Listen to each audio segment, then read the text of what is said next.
नमस्कार मित्रांनो, तूही रे माझा मितवा मालिकेच्या आजच्या जबरदस्त अशा भागामध्ये आपण पाहणार आहोत की आता ईश्वरी आणि अर्णव दोघंजणही होळिकेची पूजा करतात. त्यानंतर होळिका पेटवल्यानंतर ईश्वरी अर्णव नमस्कार करतात. सगळेजण आता एकत्र असतात. अंजली आल्यामुळे ईश्वरीलाही खूप आनंद झालेला असतो आणि अर्णवच्याही चेहऱ्यावर तो आनंद असतो. ईश्वरी होलिका मातेला नमस्कार करते आणि म्हणते की होलिका माते, सगळं घर असंच आता आनंदाने भरून राहून देत. तेव्हा आजी आता अंजलीबरोबर गप्पा मारत असते. आजी म्हणते की अंजू, अगं आता आली आहेस ना, खरंच मला खूप बरं वाटलं.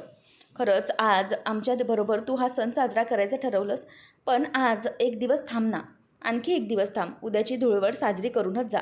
तेव्हा आजीला ती म्हणते की नको गं, राहू दे ना, आता आले ना मी तुम्हा सगळ्यांना भेटायला होळीच्या दिवशी, मग आता उद्याचा आग्रह नको करूस. जेवण वगैरे सगळं झालं आहे ना व्यवस्थित. तेव्हा मग आजी म्हणते की बाळा, अगं मी तुला एरवी म्हणालेच नसते, पण आज होलाष्टक योग आहे ना, होळीच्या अगोदरचा जो होलाष्टक योग असतो त्यामध्ये लहान बाळांना आणि गरोदर स्त्रियांना जपायचे असते.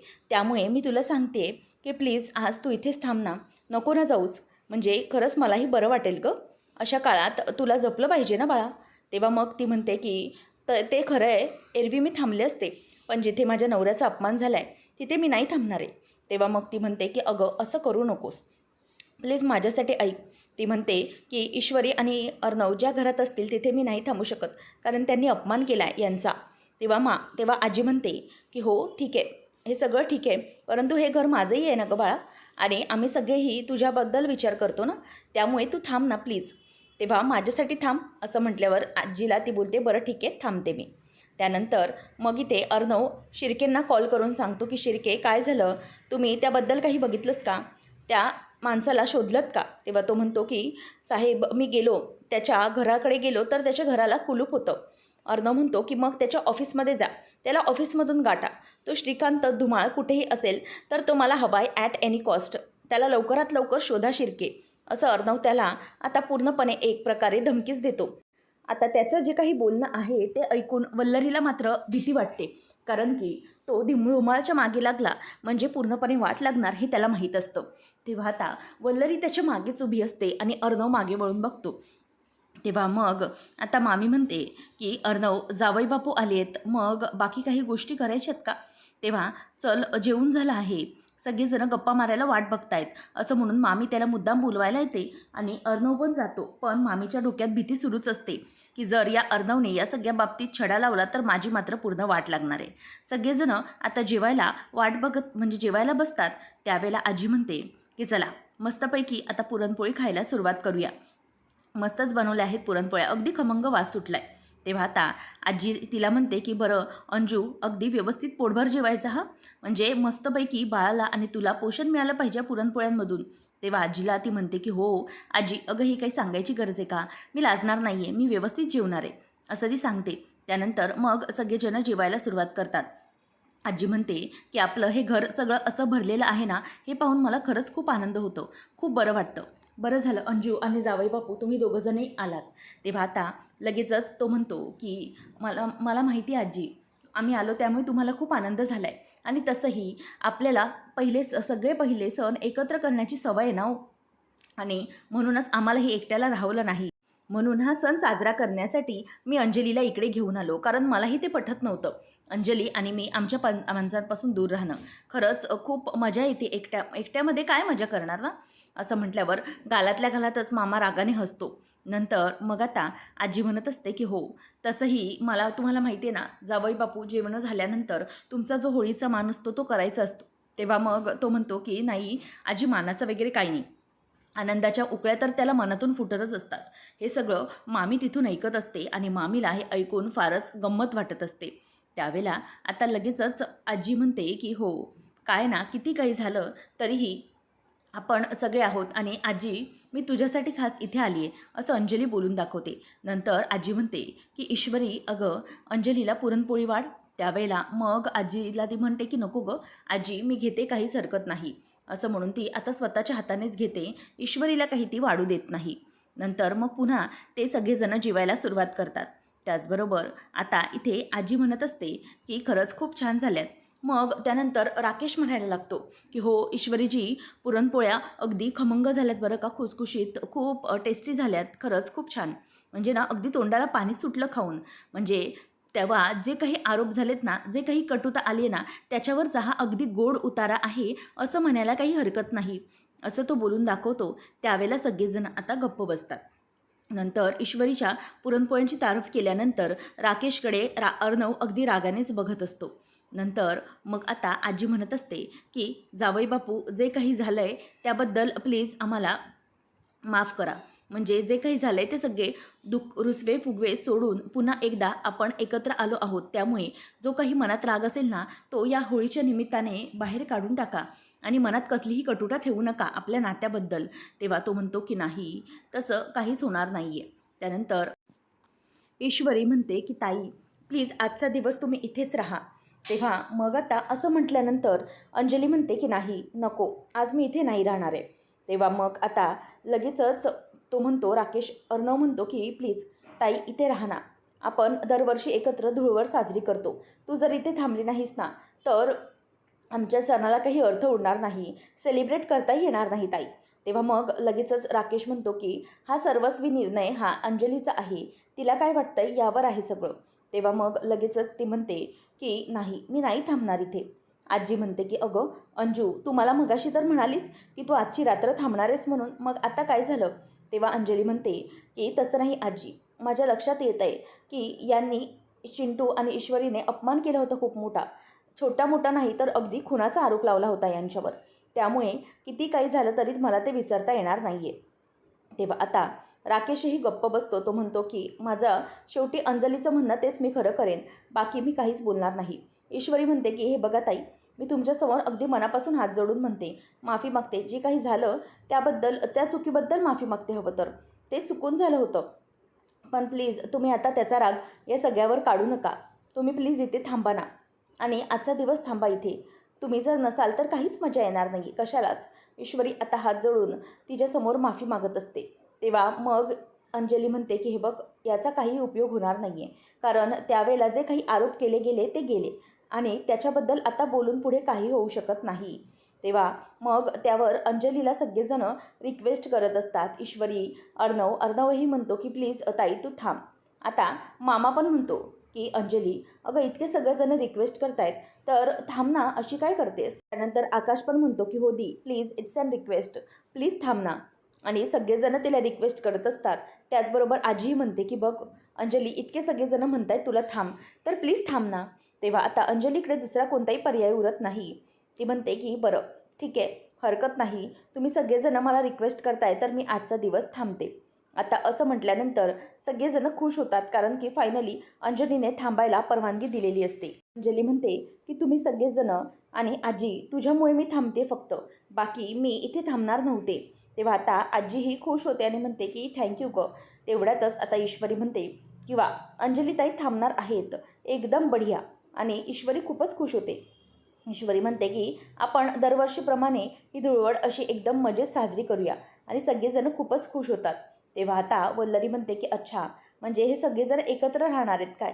या जावईबापूंच्या मानाबद्दल मला जरा बघितलं पाहिजे, काय करतायत मानपान ते." असं म्हणून ती आता मागे जात असते. राकेशला आता आजी म्हणते, की "जावईबापू, तुम्ही खरंच थांबा आणि आराम करा." तेव्हा मग जावई मनातल्या मनात विचार करतो, की काय करायचं? मला ही मूर्ख इथे आली, निदान या बावड बायकोमुळे एक रात्र तरी इथे राहता येईल. बरं झालं, माझे पैसे तर मला घ्यायचेत, असा विचार तो करत असतो. नंतर आता वल्लरी ही अर्णवच्या रूममध्ये येते आणि नेमके मानपानासाठी, म्हणजेच राकेशच्या मानासाठी काय काढून ठेवलेलं आहे हे ती बघायला येते आणि म्हणते, की हे आहेत कपडे, पण याच्यामध्ये जावईबापूंसाठी खास असं लिहिलेलं आहे. बघूया काय आहे याच्यामध्ये, असं म्हणून ती ते रॅप केलेले जे डब्बा असतो, बॉक्स, तो उघडते आणि म्हणते, की "बघूया यात काय ठेवलेलं आहे ते. इतका मोठा काय खजाना जावेबापूंसाठी काढून ठेवला आहे." म्हणूनच आता ती उघडून पाहते, तर त्यामध्ये चांदीचा गणपती असतो. तेव्हा मग लगेचच मामी म्हणते, की "वाह! जावईबापूंसाठी हा चांदीचा गणपती. पण खरंच हा जावई या लायकीचा आहे का? हे यांना काय माहिती आहे? तो कसा आहे ते? थांबा, मलाच बघितलं पाहिजे. आता या जावयाची ना मी चांगलीच मस्ती उतरवते. तसंही प्रत्येक वेळेला मला नुसता त्रासच देत असतो. किती काही झालं तरी नुसता पीडत असतो मला." आता मला बघायचं आहे की नेमका हा जावई काय करतो ते. त्यावेळेला मग आता ती तिचं जे गिफ्ट असतं ते दुसऱ्या डब्यातलं गिफ्ट त्या पिशवीत ठेवते आणि म्हणते की आता घ्या. जावई बापू, मला फार नडायला लागलात तुम्ही. हल्लीकडे माझ्या सगळ्या गोष्टी तुम्ही समोर आणायला बघताय का? ठीक आहे, आता मी तुमची कशी वाट लावते ना तेच बघा. तुमचं तुम्हालाच कळणार नाही की मी काय करून गेले ते. आता मजा येणार आहे खरी. म्हणजेच या राजेशला चांगला धडा शिकवण्याची वेळ आलेली आहे. अंजली ही भुलली असेल, पण मी नाही. मी आता याची बरोबरच वाट लावते. चला, असं म्हणून ती त्याचे गिफ्ट तिथे ठेवते. राकेश अर्णवकडे येतो आणि म्हणतो की माझे पैसे. तेव्हा राकेशकडे तो बॅग फेकतो आणि म्हणतो की हे घे तुझे 7,00,000 रुपये. तेव्हा मग राकेश खुश होतो आणि म्हणतो की वा, लक्ष्मी आली, होळीच्या दिवशी लक्ष्मी आली घरा. असं म्हणून तो आता त्याची पिशवी म्हणजेच ती पैशाची बॅग अगदी जवळ कवटाळून असतो. नंतर म्हणतो की वा वा अर्णव, खरंच एका बहिणीचे एका रात्रीचे तुला इथे घरी राहण्याचे 7,00,000 रुपये मोजावे लागत आहेत. खूप मोठी किंमत झाली बरं का रे. पण मला नाही, सगळं खरंच खूप आवडलं. म्हणजे इतकी मोठी डील केलीस तू. खरंच अर्णव, तुझ्याकडे पैसाच पैसा आहे रे. असं म्हणून तो बोलतो आणि म्हणतो की हे बघ, तुझी बहीण, पावड बहीण इथे राहील यासाठी हे सगळं करतोय. तेव्हा मग लगेचच अर्णव म्हणतो की मिळाले ना तुला तुझे पैसे, निघ चल आता. तेव्हा मग ईश्वरीला तो म्हणतो की काय हे ईश्वरीजी, बघितलं तुमचा नवरा कसा वागतो ते. म्हणजे एवढं मी चांगलं त्याचं काम केलं त्याबद्दल काहीच नाही आहे, पण उगीचंच काहीतरी बोलत बसायचे. अरे तुझी ती बहीण यायला तयार नव्हती माहिती आहे का. कसं घोळात घेऊन मी तिला इथे आणलं आहे, कसं समजवलं आहे तुला काय माहिती आहे. आणि जर मी समजवलं असतं तर तुम्हाला असं एकत्र होळी करता आली असती का साजरी. काय तुम्ही पण ईश्वरीजी. पण खरंच ईश्वरीजींच्या हातच्या पुरणपोळ्या खाणं म्हणजे स्वर्गच हो. खरंच मला ना ईश्वरीजी, तुम्ही काही वेळासाठी अगदी स्वर्गात घेऊन गेला होतात. मस्त पुरणपोळ्या बनल्या होत्या. तेव्हा लगेचच अर्णव म्हणतो की बस झालं तुझं, झालं आहे का. आता पुढची नाटकं तुझी बंद करायची आणि चल गपचूप इथून निघायचं. पैसे मिळाले ना तुझे, चल हो बाजूला. तेव्हा राकेश म्हणतो की हे बघ अर्णव, असं काय करतोयस तू. अरे तुला कळतं आहे का, तू तुझ्या जिजूंशी बोलतोस ते. म्हणजे हे सगळं अंजलीला समजलं तर तुला माहिती आहे ना काय होईल. त्यामुळे जरा हळू सावकाश. बरं चल, आता आणखी 7,00,000 रुपये काढ. राकेशला तो विचारतो कसले 7,00,000 आणखी. मग तो म्हणतो की अरे एका रात्रीचं डील झालं होतं, म्हणजे इथे घेऊन येण्याचे 7,00,000 रुपये झाले होते. आता अंजली ही एका रात्रभर इथे राहणार, उद्या तुमच्यासोबत होळी खेळणार, मग 7,00,000 नको का. तेव्हा लगेच अर्णवला तो म्हणतो की बरं नाही द्यायचेत का, ठीक आहे चाललो मग मी अंजलीला घेऊन. तेव्हा अर्णव त्याला म्हणतो की थांब 1 मिनिट. आणि तो त्याला थांबायला सांगतो आणि कपाटाकडे जातो. तेव्हा ईश्वरी ज्या प्रकारे उभी असते त्या प्रकारे राकेश तिची ॲक्टिंग करून दाखवत असतो. ईश्वरी ज्या प्रकारे बोटाला धरत आहे आणि ज्या प्रकारे हाताला धरून बघत आहे त्याप्रमाणेच त्याचप्रमाणे राकेश अगदी तिची हुबेहूब ॲक्टिंग करून दाखवत असतो. त्यानंतर अर्णव आता त्याच्या कपाटातून पैसे काढतो तिजोरीतून आणि त्याच्या बॅगमध्ये ते 7,00,000 रुपये भरतो. तेव्हा मग राकेश म्हणतो की वा वा वा, खरंच हा खूप सौदा फायद्याचा आहे. म्हणजे खरंच, म्हणजे इतके पैसे आहेत ना अर्णव तुझ्याकडे, बस रे बस. तेव्हा राकेशला तो म्हणतो की फालतूची बडबड बंद कर आणि अगोदर माझ्या ताईला चांगल्या फ्लॅटमध्ये शिफ्ट कर, समजलं. तिथे नको राहायला देऊस, तिला त्रास नाही झाला पाहिजे. तेव्हा राकेश म्हणतो की अरे मूर्खा, तुला कळतंय का, तिला त्रासच तर झाला पाहिजे ना तिकडे. जर तिला तिथे त्रास होईल तेव्हाच तर तिला या घरची किंमत कळेल. आणि तिथे त्रास झाल्यानंतर इथे जेव्हा येणार, मला तर खरं इथे याच घरी यायचं आहे ना. आणि खरं तर इकडचं घर मला सोडायचंच नाही आहे. असं मुद्दाम तो ईश्वरीकडे बघत बोलत असतो. अर्णवला मात्र याचा खूप राग येतो. आता तो म्हणत असतो की काळजी नसावी, पण बरं झालं तू आणखी पैसे दिलेस मला, म्हणजे मालामाल व्हायला आले. बरं, आणखी एक ऑफर आहे तुझ्याकडे. अंजलीला जर इथे कायमचं राहायला आणायचं असेल ना, तर त्याची ही ऑफर ओपन आहे. आणि हो, होली स्पेशल डिस्काउंट 5,000 ऑफ, असं म्हणून तो तिथून निघून जातो हसत हसत. तेव्हा मग ईश्वरी म्हणते की जाऊ द्या सर, याच्याकडे लक्ष देऊ नका तुम्ही. आणि तुम्हाला माहिती आहे का, आता अंजलीताई एका रात्रीसाठी तरी इथे राहायला तयार झाल्या आहेत. पण आपण जर जास्त कोशिश केली ना, तर अंजलीताई इथे कायमच्या पण राहायला येऊ शकतात. त्यामुळे आपण जास्त टेन्शन घ्यायचं नाही, सगळं व्यवस्थित होईल, असं ईश्वरी आता अर्णवला समजावते. त्यानंतर मग सगळेजणं बाहेर गप्पा मारत बसलेले असतात, जेवणं वगैरे आटोपलेली असतात, होळीच्या रात्रीच्या गप्पा सुरू असतात. त्यावेळेला मग अर्णव आता समोरून ताईकडे बघत असतो. अर्णव आता बघतो आणि म्हणतो की ईश्वरी, हे आमची खेळणी आहेत लहानपणीची. तेव्हा ती म्हणते की सर प्लीज असं काय करताय, मला बघू द्या ना, हे काय ते मला बघायचं आहे. तेव्हा तो म्हणतो की हो, हे सगळे आमचे ताईचे आणि माझ्या लहानपणीचे सगळे टॉयज आहेत, आमच्या आठवणी आहेत यामध्ये सगळ्या. आणि तुला माहिती आहे मिस इंदोर, आम्ही होळीला तर इतकी मजा करायचो ना, खरंच खूप मजा करायचो. तेव्हा ईश्वरी म्हणते की खरंच म्हणजे तुम्ही दोघंजणही होळीला खूपच मजा करायचात ना? तेव्हा अर्णव म्हणतो की मग किती मजा करायची तुला नाही माहिती आहे. अगं तुला माहिती आहे का, होळी असायची ना त्याच्या आदल्या दिवशीपासून आम्ही दोघं आमच्या ज्या इंदोरची गल्ली होती ना, त्याची गच्ची असायची ना, तिथूनच वरती जायचो आणि दोघंजणही अगदी सगळ्यांवरती रंग टाकायचो. म्हणजे अगोदर 2-3 दिवसपासून आमचं हे काम सुरू असायचं. इतके आम्ही रंग टाकायचो की अक्षरशः काही आमचे ते चाळीतले होते ना लोक, म्हणजेच आजूबाजूचे असायचे, ते येऊन आम्हाला आईला आमच्याजवळ कंप्लेंट करायची आमच्याबद्दल की तुमची मुलं इतकी बदमाश आहेत, रंग उडवतात वगैरे. तेव्हा ईश्वरी म्हणते की काय हे तुमच्या दोघांबद्दल कंप्लेंट्स करायचे? तेव्हा मग तो म्हणतो की हो. मग मग ईश्वरी म्हणते की मला वाटतंय लहानपणी ना सर तुम्ही जास्त मस्तीखोर असाल, बरोबर ना? तुम्हीच जास्त मस्ती करायचात. तेव्हा मग तो म्हणतो की नो, मी सिंदूर चुकली आहेस तू. मी जास्त मस्ती करायचो नाही. माझ्यापेक्षा जास्त मस्तीखोर ही ताई होती. ताई जास्त माझ्यापेक्षा मस्ती करायची. तेव्हा मग लगेच ईश्वरी म्हणते की ताई खरं आहे का हे अर्णव सर म्हणतायत ते? तेव्हा मग ती म्हणते की हो, बरोबर बोलतोय तो. अगं तुला माहिती नाही आहे किती मजा करायचो आम्ही ते. आणि तुला आठवतं आहे आजी, जे आजूबाजूचे असायचे ते आईला येऊन कंप्लेंट करायची सगळं आणि सांगायची तुमची 2 मुलं आहेत ना, ती खूप त्वाड आहेत म्हणून. तेव्हा आजी म्हणते की हो हो आठवते, सगळं आठवते. तेव्हा आता अंजली तिच्या सगळ्या लहानपणीच्या आठवणींमध्ये रमून जाऊन सगळ्या गप्पा किस्से सांगत असते. नंतर ती म्हणते की आणि मग आम्ही दोघंही रंग लावायचो. आणि तुम्हाला माहिती आहे होळीच्या आदल्या दिवशी ना मी लक्षातच ठेवायचे, रंग आणूनच ठेवायचे. आणि नंतर मग जे रंग असायचे ना, चिंटू झोपलेला असायचा. सकाळी सगळ्यात पहिले उठायचे, चिंटूच्या चेहऱ्याला रंग लावून ठेवायचे आणि मग तो उठला ना की तो असा चिडत सुटायचा. स्वतःला आरशात पाहिलं की इतकी चिड यायची त्याला. त्याला रंग लावलेला अजिबातच आवडायचा नाही आणि नुसता पळत सुटायचा. तेव्हा मग अर्णवलाही त्या आठवणी आठवतात. ती म्हणते की मग सगळं काही व्यवस्थित व्हायचं आणि अर्णव इतकी मस्ती करायचा ना, इतकी मस्ती करायचा. एक वेळा त्याला काय केलं होतं की कोणीतरी जे होते ना, त्यांनी ग्रीस लावून ठेवला होता आणि इतका ग्रीस लावला होता की अर्णव आम्हाला ओळखताच येत नव्हता. आणि म्हणूनच मग मी काय केलं तर अर्णवला क्लीन केलं. आणि अर्णवला जेव्हा हे रंग लागले जायचे ना, तेव्हा त्याला ते उतरवण्यासाठी आई नको असायची तर ताई हवी असायची. मग काय माझ्याकडे यायचा आणि रडारड करायचा. असं म्हणून आता सगळ्या लहानपणीच्या आठवणी त्यांच्यासमोर येतात. तेव्हा मग आजी म्हणते की खरंच बालपणीच्या तुमच्या आठवणी खरंच खूप छान आहेत ना, म्हणजे हे ऐकून खूपच मजा वाटते. तेव्हा सगळं झाल्यानंतर अंजली गप्प होते. आजी म्हणते की बरं चला जावई बापूंना बोलवा, त्यांचा मानपान जो करायचा आहे. तेव्हा आता अंजली म्हणते की मी त्यांना बोलावून आणते, ते खोलीत असतील. मामाही उठतो आणि म्हणतो की चला.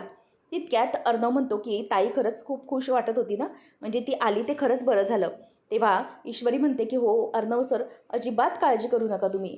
ताई इथे आल्यात ना, आता काहीही प्रॉब्लेम नाही आहे. सगळं काही व्यवस्थित होणार आहे बघा. मी सांगितलं होतं तुम्हाला एकदा की ताई इथे आल्या ना की त्या सगळ्या आठवणीत रमल्या. आणि बघितलं ना होळीच्या कशा आठवणींमध्ये रमल्या होत्या ते. सगळं त्यांच्या डोळ्यासमोरून जात होतं. तेव्हा अर्णव म्हणतो की हो, किती काही झालं ना तरी आता ताईच्या बाबतीत काही चुकीचं घडू द्यायचं नाही. आणखीनच इथे ताई थांबेल असं काहीतरी करायचं. मग सगळेजण आता मानपानासाठी थांबलेले असतात. म्हणजेच राकेश. तेव्हा आजी म्हणते की जा गं चिंटूला बोलव ना ईश्वरी, मानपान करायचं ना जावयांचा.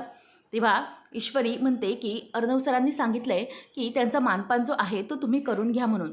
तेव्हा मग ईश्वरीला आजी म्हणते की बरं मग तूच दे आता जावयांचा मान त्यांना होळीचा.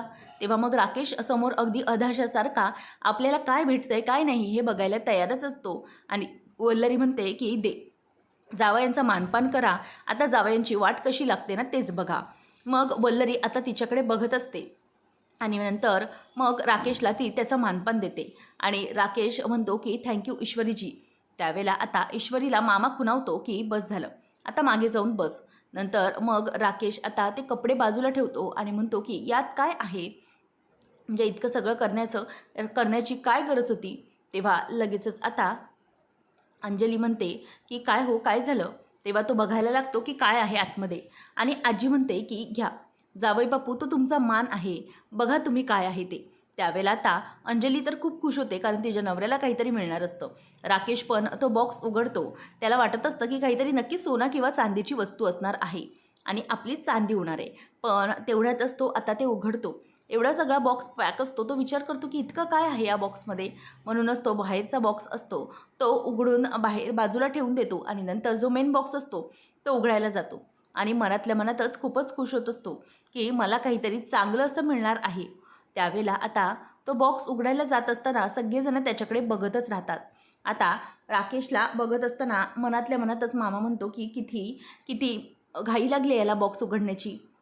म्हणूनच तो बॉक्स जेव्हा उघडतो, आता बॉक्स उघडल्यानंतर त्याला जबरदस्त धक्का बसतो आणि इथे राकेशने बॉक्स उघडल्याबरोबर त्या बॉक्समधला जो काळा रंग असतो तो सगळा त्याच्या चेहऱ्याला फासला जातो. तो काळा रंग इतका पटकन त्याच्या चेहऱ्यावर लागतो की सगळा चेहरा, केस वगैरे सगळे काही काळे-काळे होऊन जातात. आता हे पाहिल्यावरती मामीला मात्र खूप हसायला येत असतं, कारण तिनेच ते सगळं प्रकरण करून ठेवलेलं असतं. आता अर्णव हा तिथे नसतो. ईश्वरीकडे रागाने राकेश बघत असतो, कारण की हे सगळं जे काही झालंय ते ईश्वरीमुळे झालंय, त्यांनी केले हे वाटत असतं. तर पुढच्या भागामध्ये आपण पाहणार आहोत की राकेश म्हणत असतो की हे सगळं काय आहे आजी? म्हणजे तुम्ही माझी इथे अशी मस्करी करण्यासाठी इथे बोलवलंत का? असा माझा अपमान करण्यासाठी मला इथे बोलवलंत का ईश्वरीजी? तेव्हा आता अंजली म्हणते की ते काही नाही. माझ्या नवऱ्याचा या घरात अपमान झालाय. मी आता पुन्हा या घरामध्ये अजिबातच पाऊल ठेवणार नाहीये. असं ती आता रागानेच बोलून दाखवते. त्यानंतर मग आता अंजली निघून जाते रागाने आणि वल्लरी म्हणते की हे सगळं काय आहे? म्हणजे जावई बापूंच्या त्या गिफ्ट बॉक्समध्ये चांदीचा गणपती होता. मग हे रंग काळा आलाच कुठून? ईश्वरी म्हणते की मला नाही माहिती आहे की त्या बॉक्समध्ये म्हणजे हे सगळं चेंज कसे झाले, ते बॉक्स कसा चेंज झाला ते. तेव्हा आता लगेचच मामी म्हणते की हे बघ अंजली, तिच्या नवऱ्यासाठी देण्यासाठी हा बघ हा बॉक्स इथे होता आणि तो बॉक्स मला तुमच्या खोलीमध्ये सापडला ईश्वरी. याचा अर्थ काय झाला की तो बॉक्स तू लपवून ठेवला होतास आणि मुद्दाम हा बॉक्स केला होतास ना? हे ऐकल्यावरती ईश्वरी म्हणते की नाही, असं अजिबात नाही आहे आणि ती 2 मिनटं विचार करत राहते. राकेश घरी जाऊन आता अर्णवला फोन लावून सांगतो की तू मला तिथे मुद्दाम बोलवून घेतलं आणि माझा अपमान केलास ना? मला माहिती आहे तू हा माझा अपमान मुद्दाम केला, म्हणून मी आता तुझ्या बहिणीसोबत तुला होळी खेळायला देणारच नाही, बघ तू. तेव्हा अर्णव आता राकेशला म्हणतो की माझं चॅलेंज आहे, मी तुझ्या डोळ्यासमोर येऊन माझ्या ताईला रंग लावणार आणि माझ्या ताईसोबत पहिली होळी खेळणार. असं बोलल्यानंतर राकेश आता हसत असतो. आता पुढे नेमकं काय होणार पाहणं रंजक ठरेल. अशाच अपडेट्ससाठी चॅनलला सबस्क्राईब नक्कीच करा. धन्यवाद.